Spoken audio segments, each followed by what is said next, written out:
Hello and welcome back inside the Park for May for podcast number 820. This is Todd. No, Todd, not now! AKA Negative Camera. You know why I've asked you here. You must convince the villagers that I'm harmless. Seriously, Todd? Yeah, seriously. That's why you're here. Oh, boy.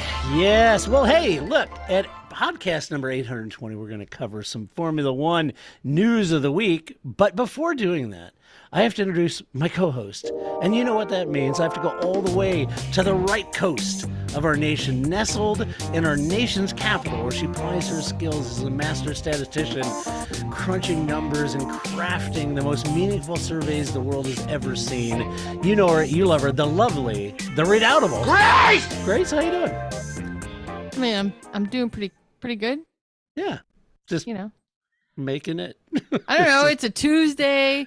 It's really cold outside now, but you already knew that because you had the weather yesterday that we got today. So I know. I threw the whole week off, man. I apologize to you and all the listeners. I come up with some sort of bug over the weekend and started to feel just tinge of it Friday night, then Saturday, and then Sunday. I thought, it's that whole, if I just go, get up and I go in and take a shower and I'll rally and I'll feel a lot better. If I just take a shower, and go in there and I'll feel a lot better. And boy, I rallied, and then, oh man, hit the wall again. And I was like, okay, I'm going to have to break out the nuclear option. I'm going to have to pull out the Mucinex.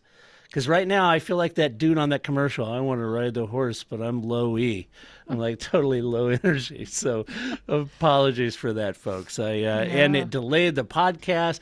Everybody woke up Monday morning ready for a fresh new copy of a brand new podcast to listen to, and it wasn't there. I let you down. I feel terrible about that.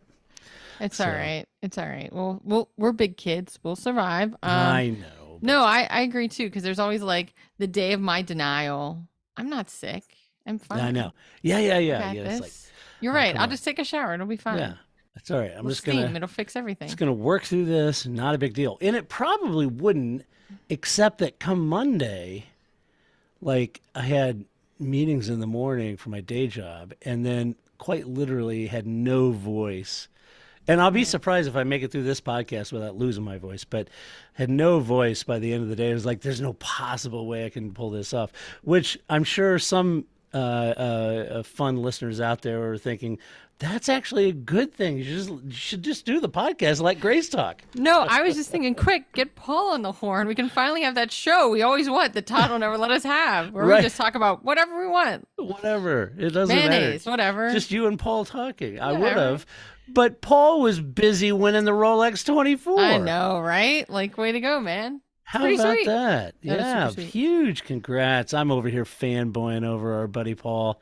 Yeah. His Heart of Racing team, the Aston Martin number 27, won the GTD class. If that wasn't good enough, they even beat the GT Pro class in doing that. But it's a different class. Had their number 23 car not had a wheel issue, they were leading that class too, the GT Pro. And I think there's a very good chance we just see both classes wins. But anyway, huge congratulations to Paul. Heart of Racing, Aston Martin team, fantastic effort by that entire team, and a big shout out to Ian James, who runs that team, is just doing a great job. And I know Paul was elated, and I posted a few pictures of him, standing on the podium with all the drivers, and it's just great. So I couldn't be happier, and I'm hoping, Grace, that Ian, being that Ian was driving, some of that, I was hoping that Ian might let Paul borrow the Rolex once in a while. Yeah, at least once, right? Yeah, just to rub it in on the rest of us. Like, hey guys, how's it going? Yeah, he could show up to the podcast and go, I don't know, guys. Here. Yeah, for those of you listening and not watching, I'm holding my watch up in front of the camera. So anyway, that would be great to see. But anyway, what a feat. That is not an easy race. It's brutal. The nights are long. I've been to that race. And they're very hot this year, unlike last year. Yeah. There's new prototypes in the GT. Yeah, and, all new. it was a crazy race, and there was like what, 63, 63 plus cars on that grid. I mean, it was just crazy. And the attendance, Grace, did you see all the people there? They said they sold out all the campers. So yeah. I would like to give a shout out to Mercedes for having the best livery with the flame, especially at night where their grill was lit up. That was pretty sweet. I'm like, cool. I mean, we're a bit of a Corvette house over here, so, but that's all right. We'll give props to liveries where they go. That was pretty sweet. Yeah, yeah, and the Corvettes, their car looked good. Their reveal I thought was really nice.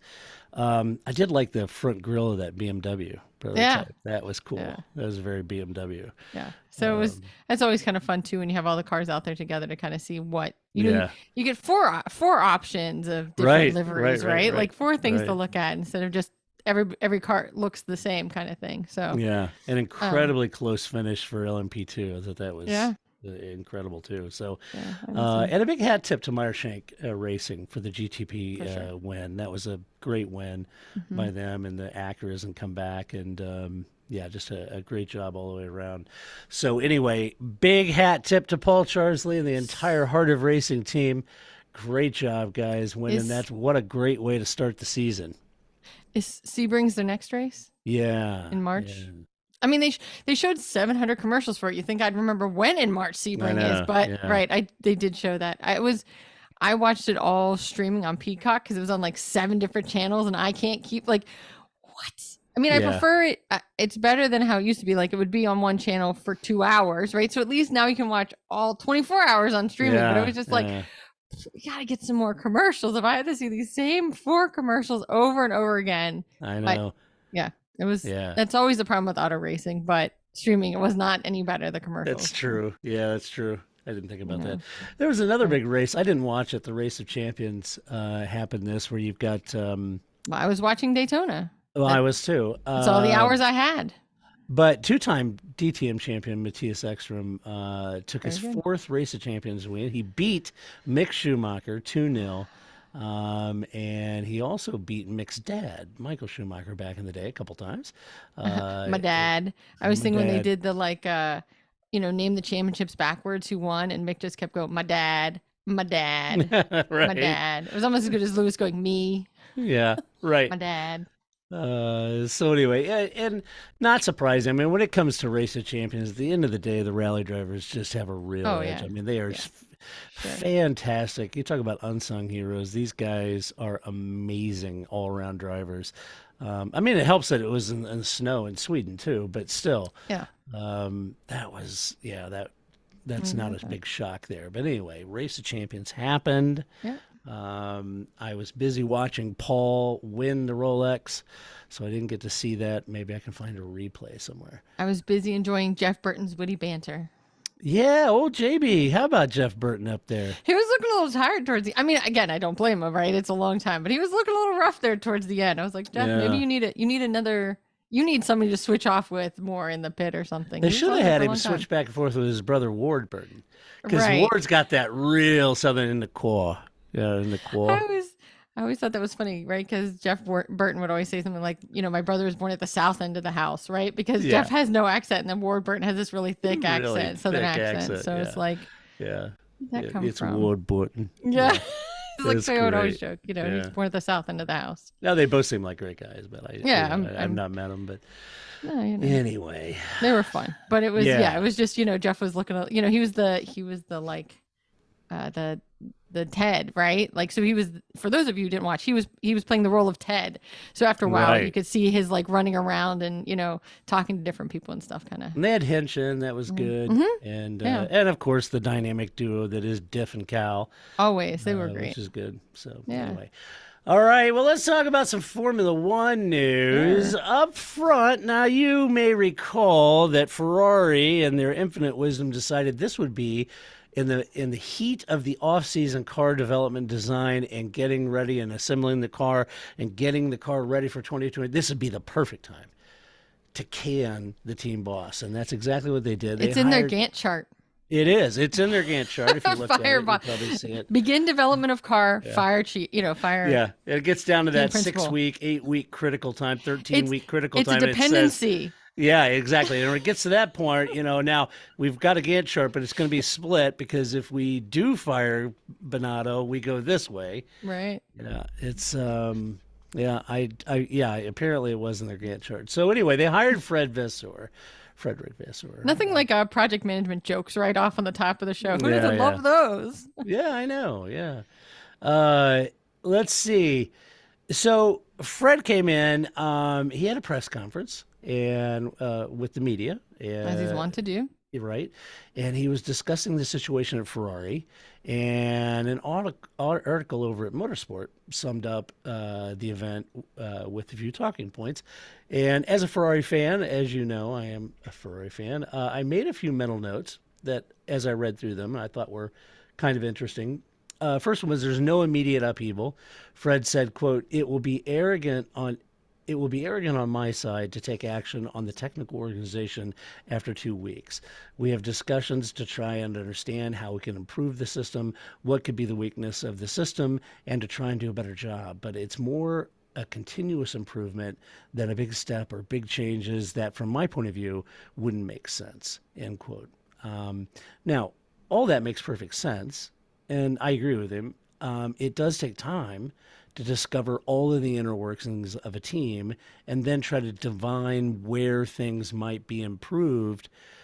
But the issue I have with that, Grace, is the immense pressure on Fred to deliver immediately. And that pressure is massive at Ferrari, especially if Charles is not happy, because Charles seems to be a very large catalyst to Bonato's departure.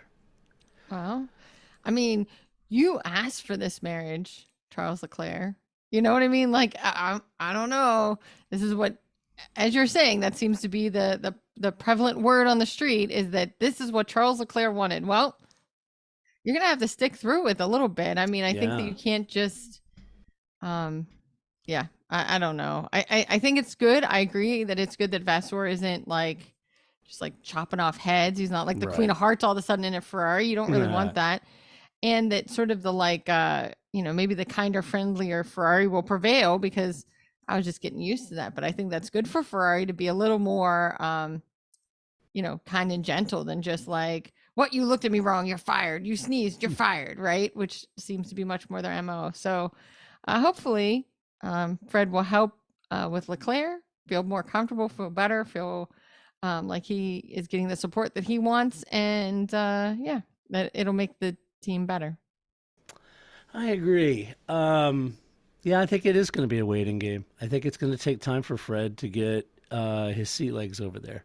And that may be another season. And I hope Charles is prepared for that. The other concern I had, and I hope I'm very wrong here, but is I was looking at Fred's track record of curing team ills, if you will. He's the fixer. Is he? He's not, but that's what you're getting at. Like, right? Is he? Yeah. I didn't see much of that at Renault. Now, one could absolutely argue, and I think this is probably true, that his release from the team was more political than performance issues at Renault. And that's fair enough. I don't want to, accuse him of not fixing Renault's ills, but because I think there was some politics there. But then when he went to Sauber, I don't know that I saw massive change at Sauber. And it's probably, and I'm apologizing up front, because it's probably because I'm on the outside looking in. Maybe he did make some big changes that were effective, but the results were not patently evident. And then I got to thinking about that. I think when the Saubers hit the ground running in 2022, they actually did look quite improved and pretty darn good, and with Valtteri driving, and Joe did a great job too. Yeah, I think the reality of it is where it may have lost out and is making me think that Fred didn't have a huge impact there is probably that development war and the amount of resources they had to continue development during the season, which they didn't do. And he can't control that. Right. He can only rub those two sticks together to make fire for so long. Right. Yeah. I wonder too, like, we often talk that, they won't cut. They'll say, the people that control our purse strings will say, we didn't cut your budget, but they left it the same. They flatlined it. Well, that is cutting it because everything gets more expensive every year. So even though you feel better because you say we flatlined my budget, you did not. It was a budget cut. This is kind of the opposite in the sense that him just keeping a team static is an improvement because teams are more likely to go south and get worse than to get better. So maybe if you can take a bad team and just get it to like a stable place where it's not falling off the cliff, where it has some more predictability to it, or kind of always finishes 7th or something. Like if you can always kind of get it to a static place, that is an improvement, because in Formula One especially, you're more likely to fall down than improve. It's so hard to get better, 3 teams better, right? That's an impossibility. So you're really looking at like hard. A team better, you know? And so I think that it's kind of harder to see it in that sense, but I think he's able to really stabilize a team. And I think if that's true, then, which of course I believe it is because I said it, then that's the best thing that Ferrari could do besides keeping Binotto, especially if it does help Leclerc, because Leclerc is the guy they've signed on with. And if they can't make Leclerc look good, boy, they got some more problems. So maybe that's, if he can keep them stable for a year or 2, and then when the new rules come in, make them better, that is a success. But Formula One is always 5 years out. It's not like a one and done kind of thing. That's I kind of feel like model. At Ferrari, there's got to be this sense of, well, that this whole rebuilding and everything is what we've been doing. So to get Fred in and say, well, let's reset the rebuilding clock for another 5 years is going to be unacceptable for them. And just need him to kind of like slide in there, like, here's what Binotto's got. Can you work with that? I think it's going to be a really tough thing. I think there's going to be immense pressure on Fred, and I hope I'm wrong. It's Ferrari, but there's a very good chance he's in a situation where he's set up to fail on this, given the expectations. I hope I hope I'm wrong. I hope patience prevails and they get on the right track. And he also seems capable of handling that, which is the other thing too, right? That, it doesn't, in some ways, it doesn't, unless they're winning, it doesn't matter what he does, right? He can say, well, we came in 3rd and that's not going to be enough, right?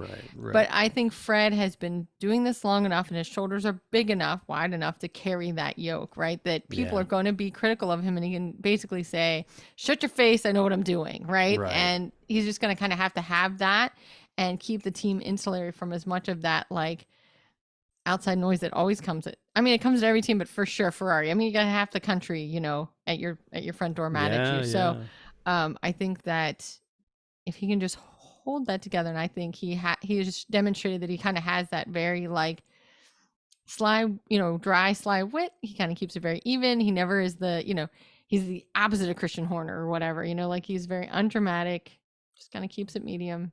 I think that would be good for Ferrari, I think.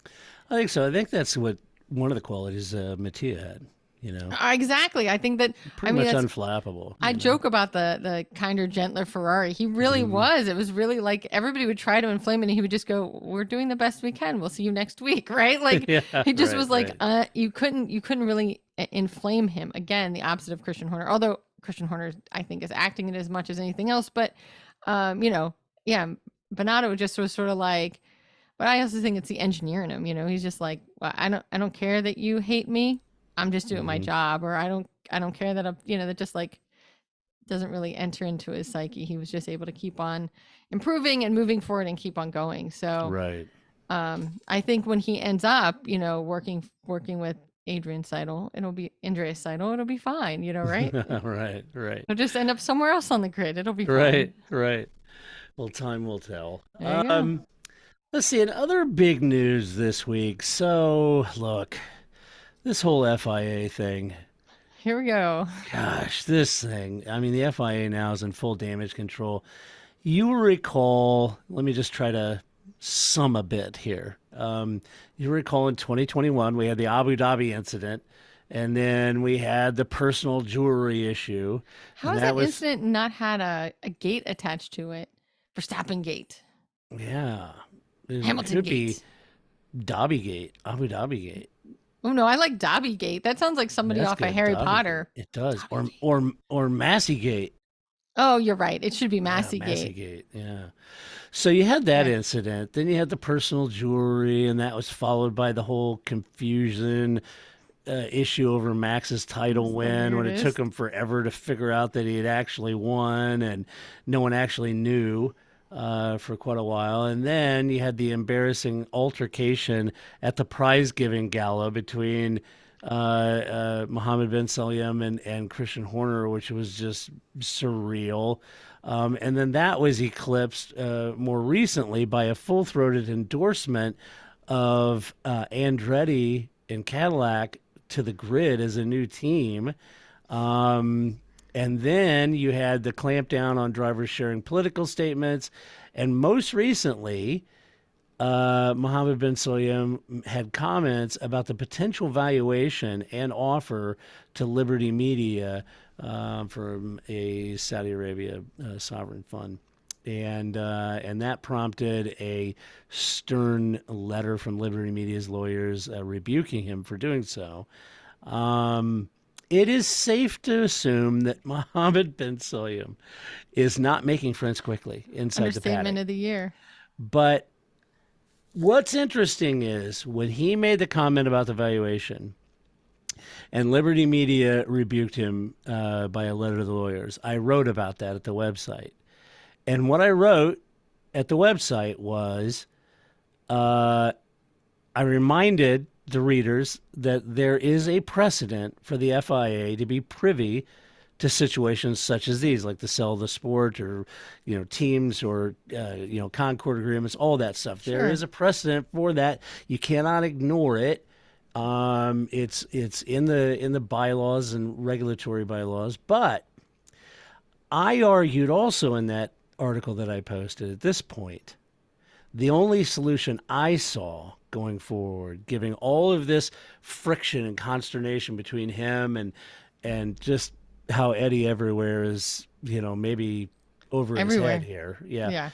Yeah. I argued at this point, the only solution I saw was a grassroots campaign to bring about a vote of no confidence to get him out early, right? Not 24 hours later than I posted that, the doxing began.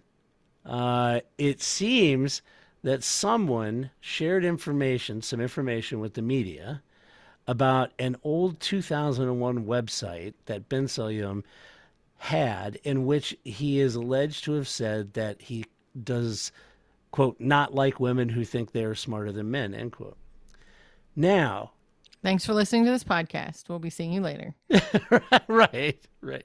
Now, having said that, the FIA were quick to release a statement, and they said the remarks in this archived website from 2001 do not reflect the president's beliefs. He has a strong record of promoting women and equality in sport, which he is happy to be judged on. It was a central part of his manifesto and actions taken this year, and the many years he served as vice president for sport prove this, end quote.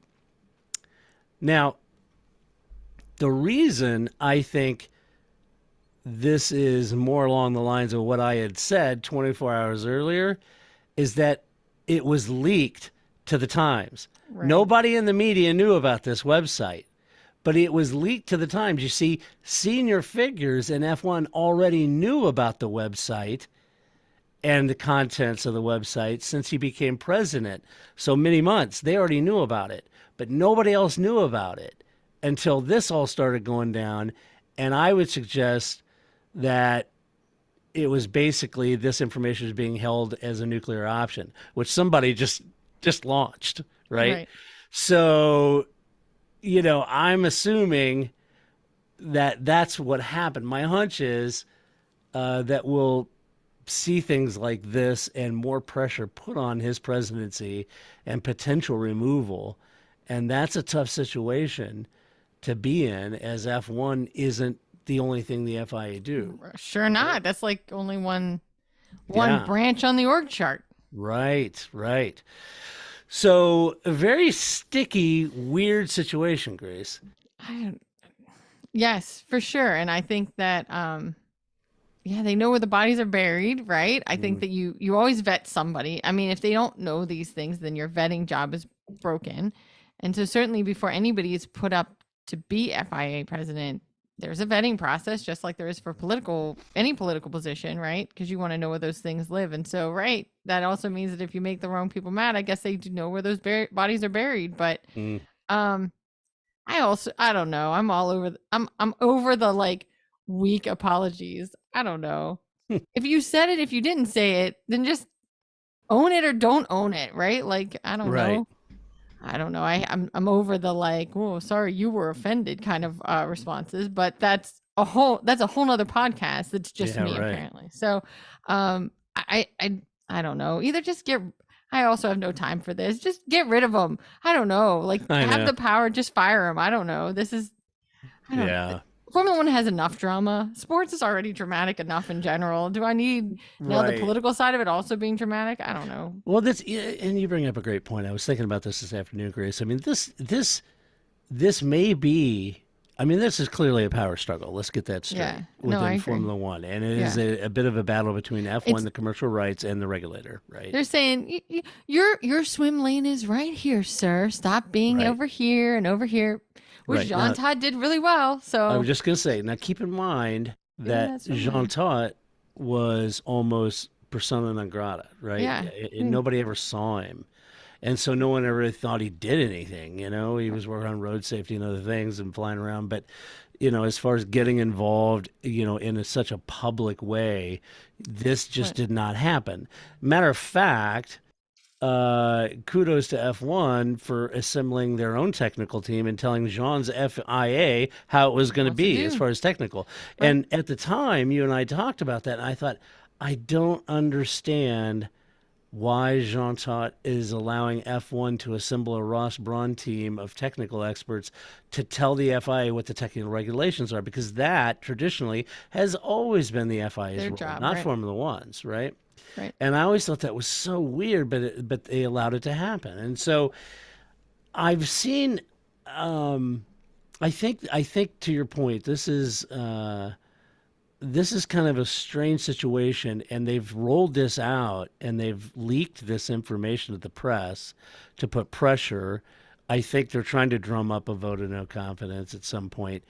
To your point, it's not. That may be what's going on in this power struggle, but none of it is good for F1. None of it. No, also that's pretty weak sauce. If something he said in 2001 is the best body you found, you gotta work a little harder. I mean, people were, you know, it's not like everybody's just like, oh yeah, that's fine.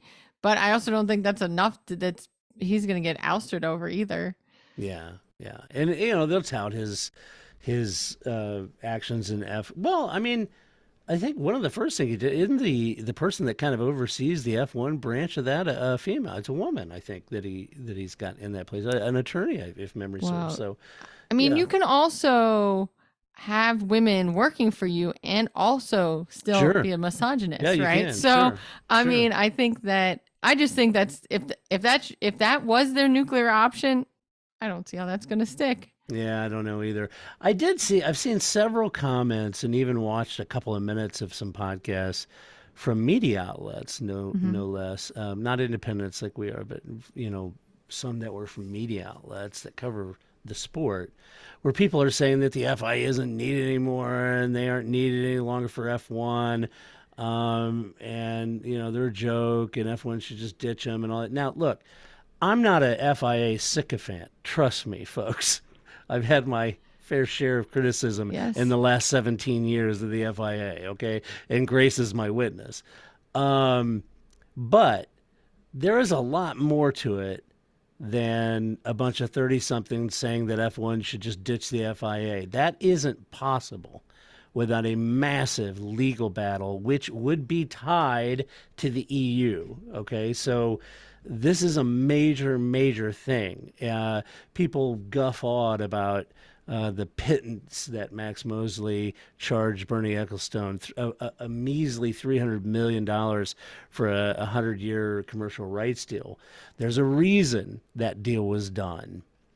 And it was to protect the FIA's position as the regulatory body of all international motorsport in Europe. And by locking them into a 100-year deal, commercial rights, 300 million or whatever the number was, it ensured that there wouldn't be breakaway series to circumnavigate the FIA. It was a very cunning move. But read the history on that before you start making these broad, oh, the FIA is a joke, just get rid of them. That ain't going to happen. I mean, I think the other thing too is that, I work for a pretty big organization. And what often happens is that people are like, oh, your organization should be smaller. But people want to take a sledgehammer to it when you really need a scalpel, right? And I imagine that's probably true with the FIA. Is the FIA need help? Yes. Should they be fixed? Sure. Break out your scalpel because it isn't going to be it's not all or nothing. And I get it. That's, again, what people want from the federal government. You're all evil and bad. All right. Well, can you drink water? Well, then I guess we're not all evil and bad, right?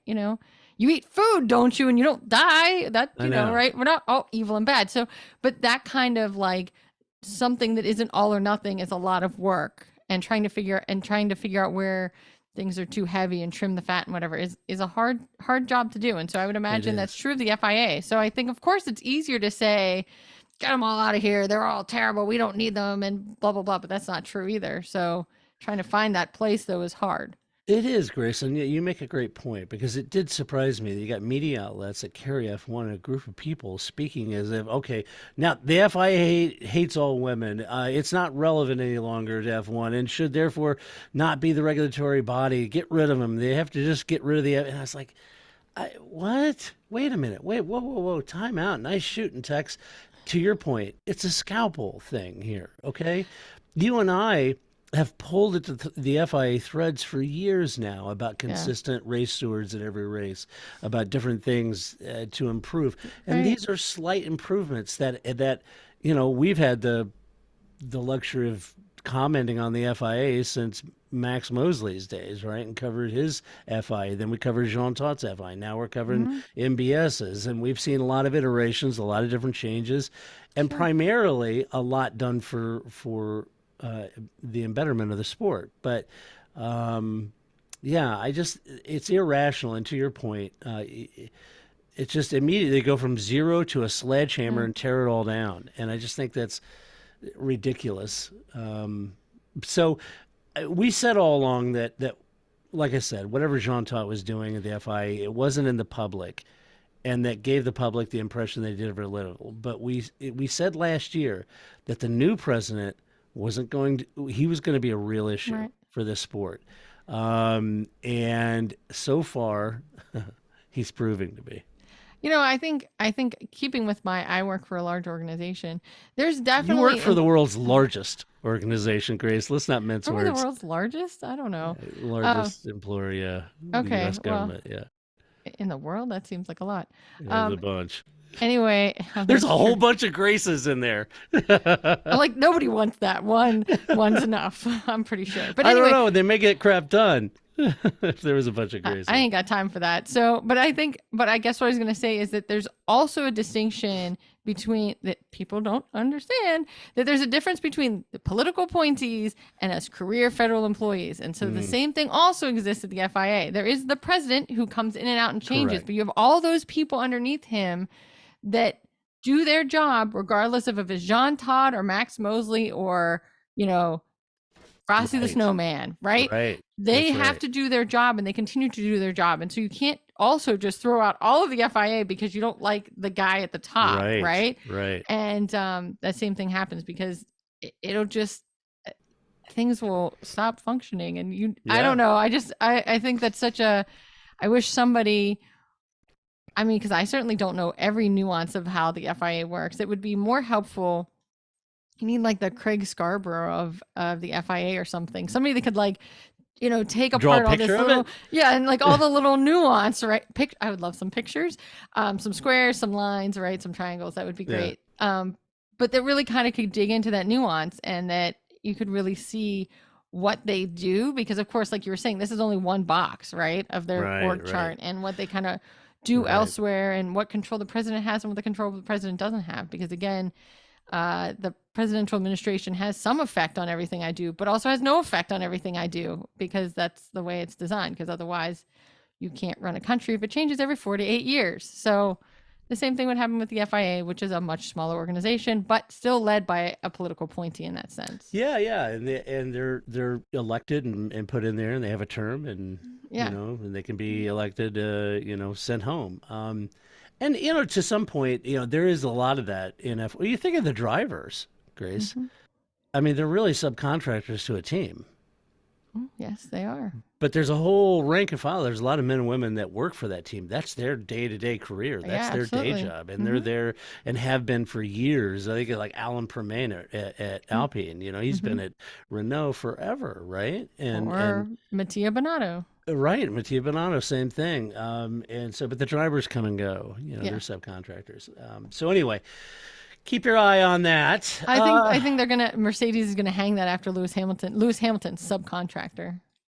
Yeah, here's Lewis's. Hey, did you get Lewis's 1099 this year? Yeah. We got to get that mailed out for the end of January.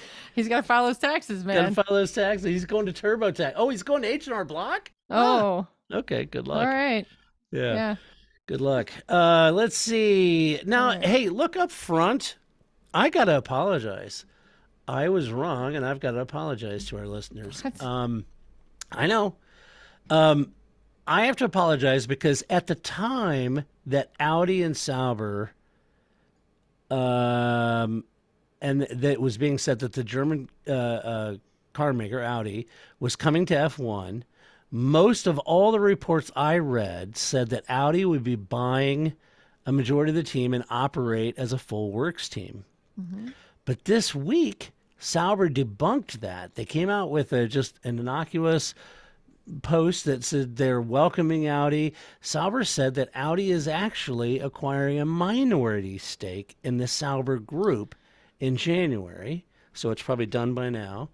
And I'm thinking now this does change things slightly because if Audi are in control or aren't in control, there could be some friction points as to how the team are ran and how development is focused and where in development cycles and expenses and all of that sort of thing if they're a minority owner of the Sauber group.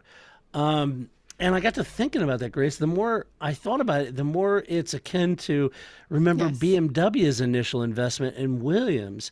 And you can go back and see the friction points that created. Oh yeah. I mean, sometimes it works, other times it doesn't. Think of, like I mentioned, BMW Williams, but even Mercedes McLaren, remember?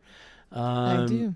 With Mercedes as a supplier. We'll have to see how that plays out, but I didn't see that coming because all of the reports at the time were saying that Audi was definitely coming in as a full works team and that kind of thing. And unless I was just wishfully reading that into the article I was reading. No, that's why I was thinking, why are you apologizing? That's what we all thought. I Yeah, mean, literally, wasn't it just like Alpha was going to step aside and Audi was just going to come in and that was that?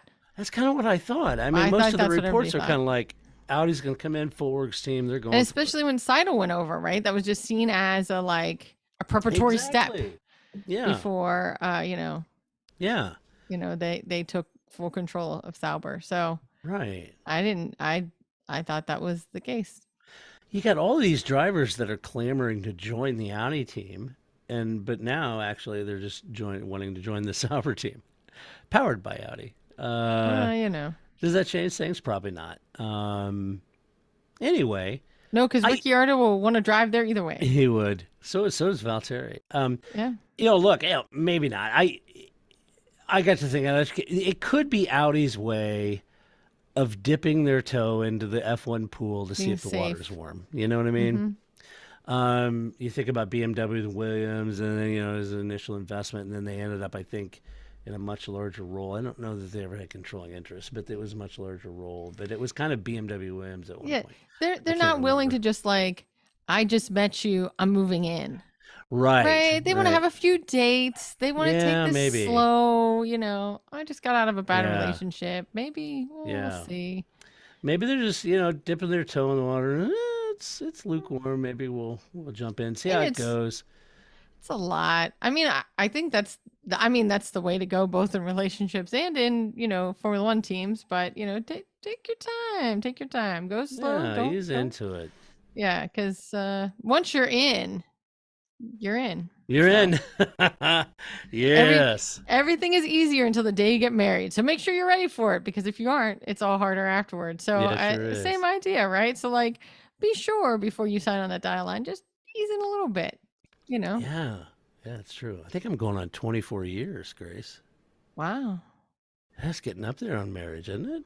I know. That sure She is. put up with me for 24 years. That's unheard of. I know. We Even don't my have. mom didn't put up with me for 24 years. That's a good point. Yeah, we're not Yeah. at 24. We're almost at 10, which I'm sure if Flip was listening, he'd be like, that's not 10. It's almost 10, but I can't believe that either. So Yeah. I don't know. Time flies when you're having fun, Time they say. flies. But Time flies. Hey, and he'd say the same thing. yeah. Well, Yeah. Paul's right there with me. I think he's a little longer than I am, actually. Hmm. He's right there. So hat tip to Alexandra. Okay, so other news. Ford apparently is sniffing around F1's backside. That sounds very unpleasant. Maybe that's a little graphic. Maybe Ford's sniffing around the F1 bushes. Some media outlets have Not suggested. better. No? No. Maybe they just shouldn't be sniffing. Maybe they should just Well, they're be sniffing, all right. gently inquiring. No, they're sniffing. Asking some pertinent questions. Yeah. Some media outlets have suggested that Ford is sniffing around F1 in a possible link up with Red Bull to badge that team's engine a Ford. Now, this was part of the confusing discussions around the GM Cadillac and Andretti team possibility. Would it just be a Renault engine, badge Cadillac? Is that good enough? Or were GM serious about being a works team? Were they going to make their own engine? And some teams and some people use that confusion to suggest, well, I don't know about letting Andretti in with Cadillac because it's not really a full works. It's just a badging exercise, right? And, you may feel that way, but the point is that's exactly what Ford is looking at. The interesting thing here, though, is that Ford could make it to F1 much quicker than GM and Andretti. That's because hilarious. The reports suggest that the Ford logo could be on the Red Bull at the start of this season. Red Bull's already there, right? I know, they're already there. They're building their own engine. And here's some stickers. Have a nice day. Here's some Ford stickers. Put that on there, and we're good to go. And Ford's like giving the middles to GM, saying, "Yeah, we beat you to F1. We're already in with a winning team." That's right. So that's kind of a funny move. Time will tell, though, how accurate all of this speculation is, and but it is an interesting situation. I wonder how F1 fans will react to if it's a Ford badging exercise. While Andretti and GM are on the outside looking in, they think that's kind of a cheap move. Also, if GM does just use a Renault engine, what would they think about that? Putting a Cadillac, label on a Renault engine. So I'm kind of curious.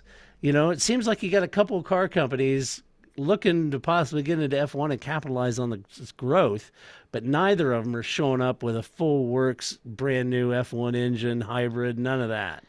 They're basically friends with benefits. We're making no commitment into this relationship at all, but here's a stack of cash and some stickers. Right. Yeah, that's exactly right. So you can say, well, Red Bull did that with Infinity. It was a Renault in the engine, but that's true. But Renault Infinity are like this, they're part of the same company, so that made more sense. But anyway, time will tell. Grace. It's like the same family, different, sibling or something, right? Like it's not quite the same. Well, Ford dominated Formula One with their DFV engine back in the day, but they haven't been in. Well, I mean, there is some. It kind of makes sense if you think about it, because Stuart Ford. Right. Ford came back with Jackie Stewart for Stewart F1 team, and then moved and turned it into a full Jaguar team, which Ford owned Jaguar, right? And then Red Bull bought Jaguar. Right? I just like the idea of Ford doing like the full Will Powers, middle fingers to GM. Like, I just love that visual is great. That's it. I know. And we beat you. You're over here monkeying around with Andretti and everything, trying to get into the sport. We're like, woo, we're here. Here's our sticker. Oh, and the car we're on won the last 2 championships, Jim. Sorry about that. Yeah. Like, They'd run that right in the commercials as if they were always a part of Red Bull too. Like, yeah, yeah. Like the dramatic music, what makes a champion?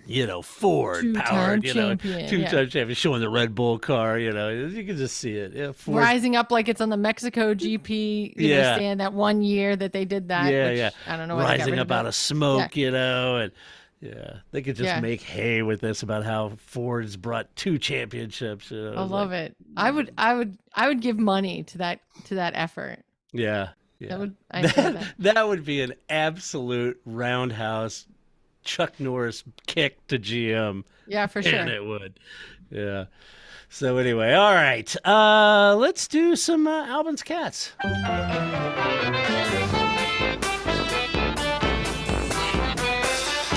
Yes, Grace. It's time for some Albin's Cats.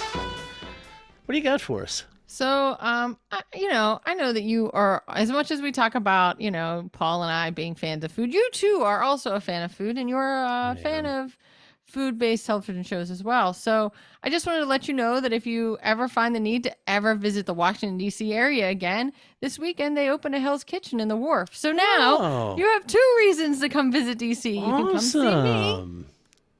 That would be cool. And we can go to Hell's Kitchen. Oh, that would be cool. We should, because whenever I go to DC, you and I would always go eat dinner at Cafe Mozart, and they axed they're closed. Yeah, so the Wharf's now we could further, go to Hell's Kitchen. Yeah, that would be great. Oh, that would be fun. So like Gordon Ramsay was here. He was pressing the flesh. It was really nice. It was really funny. Everybody was like, "Oh, he's so nice." Yeah, he's nice.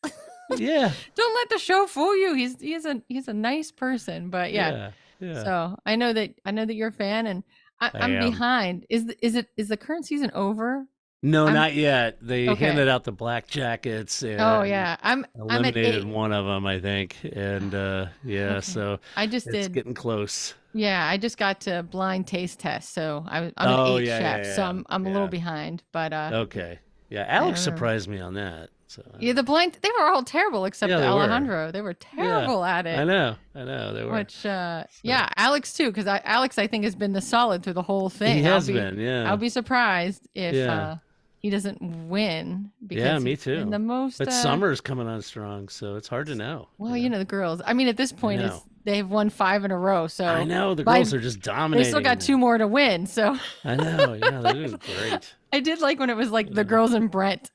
Yeah, with his pink hair. They just didn't take him in as all. They're like the girls and you, one guy. Sorry, we're talking about Hell's Kitchen, guys. Yeah, sorry about it's fine. People, I enjoy it. I think it's fun. People should watch it. It's all related. So So anyway, it's like the 5th. They've just opened it here, but I was wondering too because the current Hell's Kitchen. You're competing to be the lead chef at a Hell's Kitchen wherever it is. So the current season, they're trying to be in Atlantic City, which I'm just like, oh, you got robbed. You're gonna have to live in Atlantic City, right? But don't fight so hard. You don't want that. But anyway, but I'm sure it's helpful to go somewhere else. But anyway, I don't know if they'll do one to be the head chef in DC. That would be pretty cool. Yeah, they would. So maybe that'll be the next season. I don't know. Maybe they should do next season's show from DC, and the winner of it runs DC. All of it. You're the president now. Yeah, all of it. Yeah, you're the president. The whole thing. Come on, man. Yeah, so that's I don't know. good. That would be fun too. But you could do it. There's a lot of, celebrity-ish things, very nerdy celebrity things here. Yeah. But, you could do that. And it would make up for the railroad that they did in DC that was terrible. So I would vote for that. Hell's Kitchen in DC. It'll be fun. So anyway, come visit. We'll go. It'll be fun. It's good. I like it. Let's see. I got a couple no shit headlines. First one, Haas reveals F1 car livery for 2023 season. Okay, folks. Maybe it's just me. Yeah. But they also announced a brand new sponsor called MoneyGram. Did anyone else backside, pinch, or tighten when they read that their new livery reveal was a brand new sponsor called MoneyGram? And are you already prepared for more sponsor drama? It's the first thing that went through my mind. So what's going to happen with this sponsor in Haas? Rich Energy, then you had the Russian oligarch and his, oh my gosh. And now we're at MoneyGram. Let's hope this hangs in there. I cannot.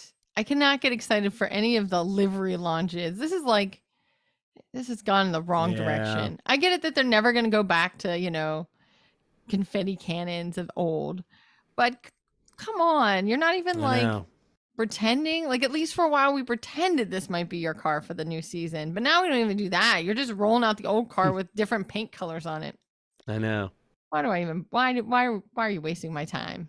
I know. It's I'll just tune in 2 weeks for testing, and we're not going to see the real cars until the weekend of the first race. That's just So just launch them all then. Save me time. You're going to see pieces and parts, and they're going to be really good, fun, stories in the F1 magazines and websites showing this wing and that wing, and that's all part of the fun of it. That's great. I'm not knocking it at all. Right. That's a lot of the fun of it during testing, is try to figure out who might have what and that kind of thing. That's all great, but really you don't see the actual real car until the first weekend. Yeah, because you think of testing last year. Let's see, Mercedes didn't show the zero side pod in testing.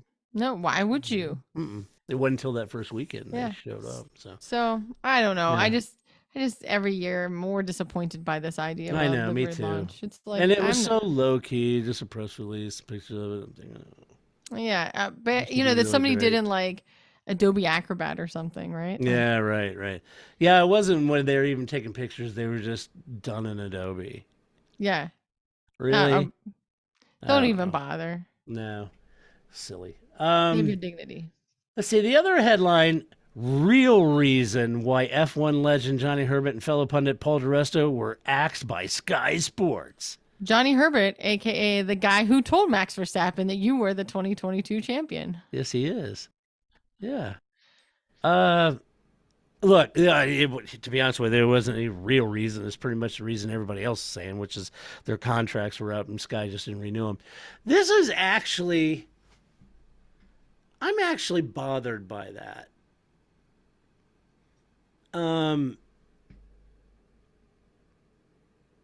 That's a weird decision for Sky. To drop Johnny Herbert? Yeah. And Paul di Resta. Now, I could say Paul di Resta, and they'll have a whole group of people that love Paul and a whole group of people that hate Paul. Sure. And usually it's like Lewis Hamilton fans don't like Paul because they don't think Paul likes Lewis and whatever. Of course, Lewis's dad wasn't that great to Paul. Maybe there's some lingering issues there. I don't know. But he's also a professional. But Paul is a driver. He's driven F1. Johnny is a driver. He's won races. He's driven F1. And Johnny, I met him in the paddock a couple times on 2 consecutive years and chatted with him. This is a delightful guy. Yeah. What a kind, nice delightful guy. He didn't know me from Adam the first time I met him and couldn't have been nicer.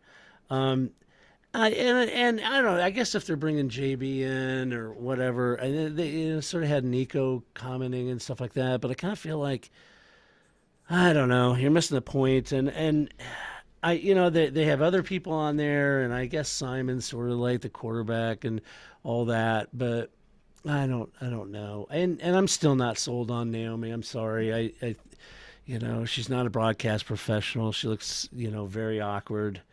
And it's really difficult to be thrown into that situation where you're commenting on the world's most premium sport and you've never broadcast before and you get thrown in that's a pretty daunting. And to her credit, maybe she'll get her chops over time and be great. But it's just when you've got a guy like PDR who knows and is still doing some work and knows every part of racing Formula One, I think that's interesting. I mean, Karun talks a lot about Formula One, but I don't know. It's a little odd. It's an odd move, in my opinion.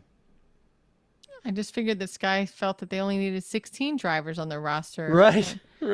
And got rid of 2 of them. Right. I mean, they did have a phalanx of a crew, I don't know why they have so many drivers. I don't and I'm sure Sky said, okay, wait a minute.